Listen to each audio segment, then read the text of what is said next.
Olá, boa noite. Uma moradora do Jardim Nova Era, em Aparecida de Goiânia, abriu o portão para colocar o lixo na lixeira e foi surpreendida por dois homens que entraram em sua casa e fizeram todos os familiares dela reféns. O desfecho desse caso foi uma sequência de atos violentos que se tornaram corriqueiros na maioria das cidades brasileiras. São tantas as atrocidades mostradas na televisão que estamos cada vez mais inseguros, com medo de tudo.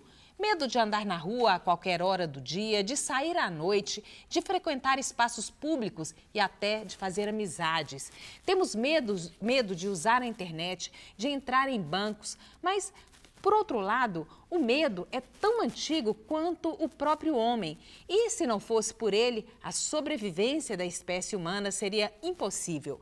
Alguns especialistas em comportamento já começam a definir o fenômeno atual como a cultura do medo, que, como uma doença, é transmitida às novas gerações. Quem é que dorme sossegado quando os filhos saem para a balada ou para pegar o trânsito para ir para a faculdade? Quem tem coragem de deixar as crianças brincarem livremente nas ruas? A verdade é que estamos cada vez mais aprisionados em grades e muros e com medo, muito medo. Uma insegurança que gera ansiedade. Seria esse fenômeno uma espécie de epidemia do século XXI? Medo e ansiedade. Vamos falar sobre este assunto hoje no Sobre Todas as Coisas. Fernando, boa noite. Boa noite, Suzete. Olá. Boa noite a você de casa que nos assiste. Hoje, segunda-feira, último programa de maio e estamos ao vivo. Para falar conosco desse tema, convidamos o médico psiquiatra clínico Jim Alintar, formado em Mato Grosso, com o título de especialização na Sociedade Brasileira de Psiquiatria. Boa noite, doutor. É um prazer recebê-lo.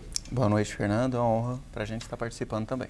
Também a nossa convidada, a jornalista Adriana Moraes, idealizadora da página Em Volta da Mesa, um espaço para divulgar as delícias, né, da gastronomia goiana. E hoje ela vai falar sobre um trauma, né, que ela conseguiu superar. Boa noite, Adriana. É um prazer recebê-la. Boa noite, Fernando. Boa noite, Suzete. Um prazer estar aqui, voltando à minha antiga casa, né? Vamos falar aí um pouquinho dessa experiência, infelizmente, que nós tivemos também com relação à questão dessa violência e do medo, né? É verdade. Ao meu lado está a psicóloga clínica Daiane Goldinho, que também é educadora financeira, especialista no desenvolvimento de pessoas e gestão de equipes. Boa noite, Daiane. Seja bem-vinda. Boa noite, Fernando. Boa noite, Suzete. Boa noite, os colegas. Boa noite a todos que nos assistem desse tema tão moderno e tão importante de ser discutido. E você de casa sabe que pode mandar sua participação por meio de nossas redes sociais. Tem o nosso e-mail Sobre Todas as Coisas TV. Estou online no Facebook pelo Sobre Todas as Coisas e tem o nosso WhatsApp, 81 55 23 31. Eu queria começar o nosso programa falando de um medo que eu acredito que está bem recente, pelo menos na cabeça das mulheres, né? Eu comecei até a fazer uma lista sobre os possíveis medos que a gente tem no nosso dia a dia, mas ela começou a ficar tão grande que eu resolvi esquecer.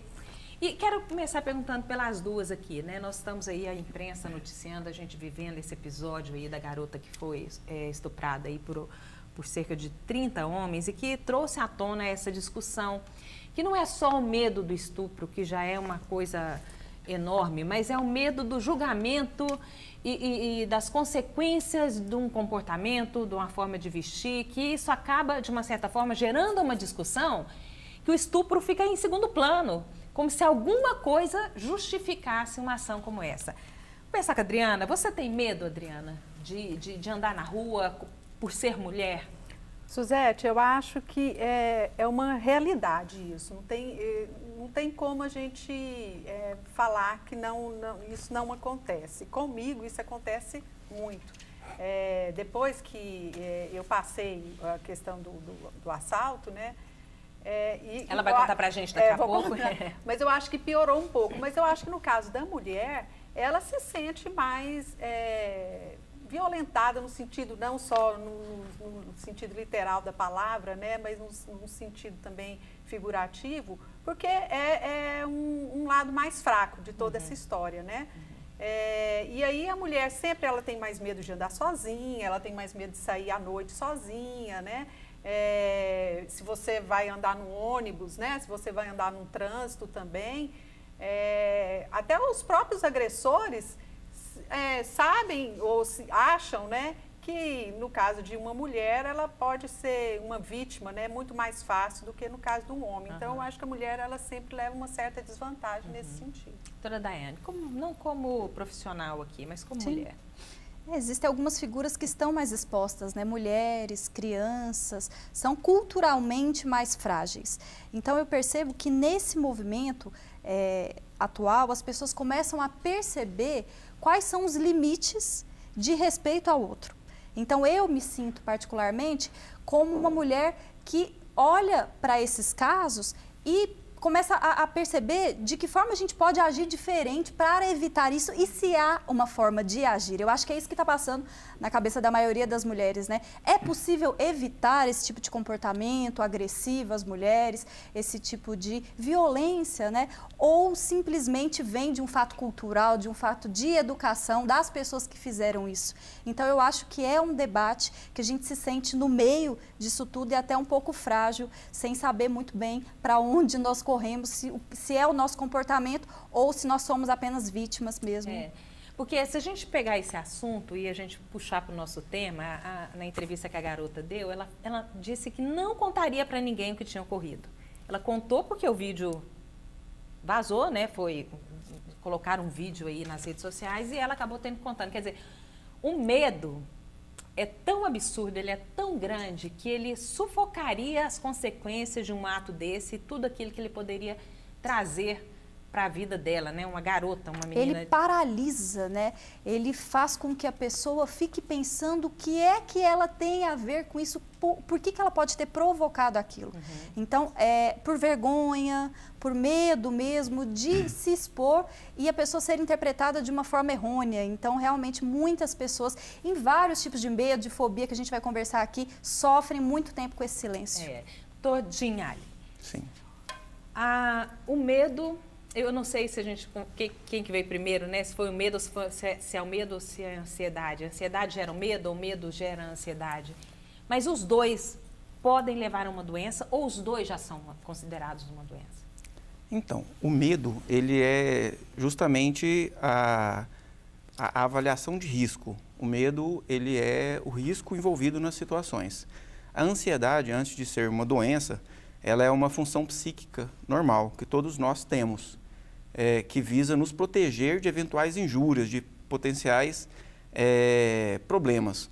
Então, a gente sempre enxerga as situações, os ambientes, com um olhar negativista. Ou seja, a gente pensa no pior que pode acontecer em qualquer situação e toma os cuidados, adianta-se nos cuidados de não deixar que esse pior aconteça. Até esse momento, a ansiedade é uma função psíquica que está me protegendo. Então, eu sei que na rua passa carro, então eu penso no pior, o carro pode me atropelar. Então, eu olho para um lado, olho para o outro, não vem carro, eu atravesso, tranquilo. A ansiedade, como doença, ela vai se manifestar quando essa avaliação de risco extrapola. Quando essa avaliação de risco, ela vai além da realidade. Por exemplo, nesse exemplo que eu expliquei, a pessoa olha para um lado, olha para o outro na rua e continua com a sensação que o carro vai pegar. Ou seja, ele sabe que não vem carro e continua com aquela sensação que o carro vai pegar. Aí sim, a ansiedade, que é uma função psíquica normal, se torna o transtorno de ansiedade. E isso é uma doença? Isso é uma doença que tem o seu tratamento, sem dúvida alguma. Adriana, vamos falar, conta pra gente o que foi que aconteceu. Quando até as meninas me chamaram para vir, eu tenho dois casos assim, mais radicais, né, que aconteceram, que inclusive geram experiências diferentes também, né, doutor? Sim. Foi a questão de um acidente bem antigo, né, e até me perguntaram se eu tenho trauma, medo de alguma coisa por causa de um acidente de trânsito, de carro. E eu não tenho nada em relação a isso, né? Talvez porque eu não lembre nada desse acidente, não tenho memória, não sei como aconteceu, então não tenho a questão visual ou de sentir mesmo aquele fato ocorrendo quando aconteceu. Então, eu não sei se isso também gera um pouco da questão de agravar esse medo ou essa ansiedade. No caso do assalto, quando me assaltaram em casa, eu já acompanhei todo o processo, claro, porque me pegaram entrando em casa, na casa da minha mãe, aliás, e eu acompanhei eles entrando em casa, me fizeram de refém, eu e a família, e visualizei tudo que eles estavam fazendo, né? Roubando cada coisa. Graças a Deus não teve violência, não foi uma coisa assim mais grave do que como poderia ser, né? Mas esse já me causou um trauma e eu reconheço que tenho medo mesmo. Então muita coisa eu mudei por conta disso.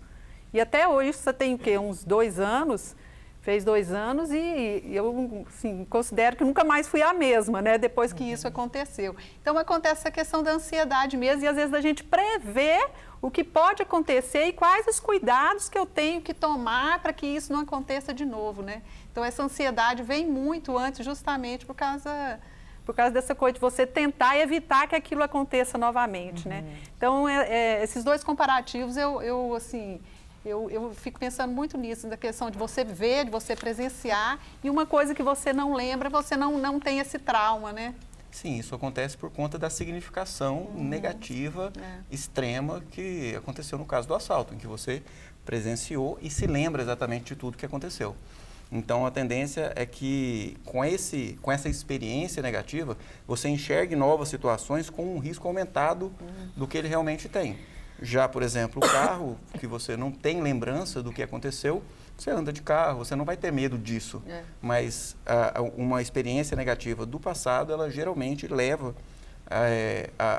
a um juízo antecipado do que pode acontecer. Adriana, e como você ficou? Posso perguntar? Claro, vamos. Como você ficou após a situação, que eu falo assim, ambas as situações, você mudou seu comportamento, você teve as mesmas atitudes, ou no caso do assalto, você passou a ter mais cuidado do que com o carro? Sim. No caso do acidente, assim, para mim é como se não tivesse significado nada, né? Não tenho nenhum problema em relação a isso, e olha que eu tive até mais problemas, que fiquei muito tempo imobilizada, andando, apoiada, foi mais de 6 meses para eu me recuperar de um acidente. Mas isso não teve um problema, não é um problema significativo para mim. Agora, no caso depois do assalto, aí eu mudei meu comportamento, você muda a rotina, eu tenho muito mais medo, vou na casa da minha mãe onde aconteceu o assalto, eu fico já pensando como é que eu vou chegar lá, como é que não vai, né? E isso até hoje, né? 2 anos depois. Na época, então, era muito pior,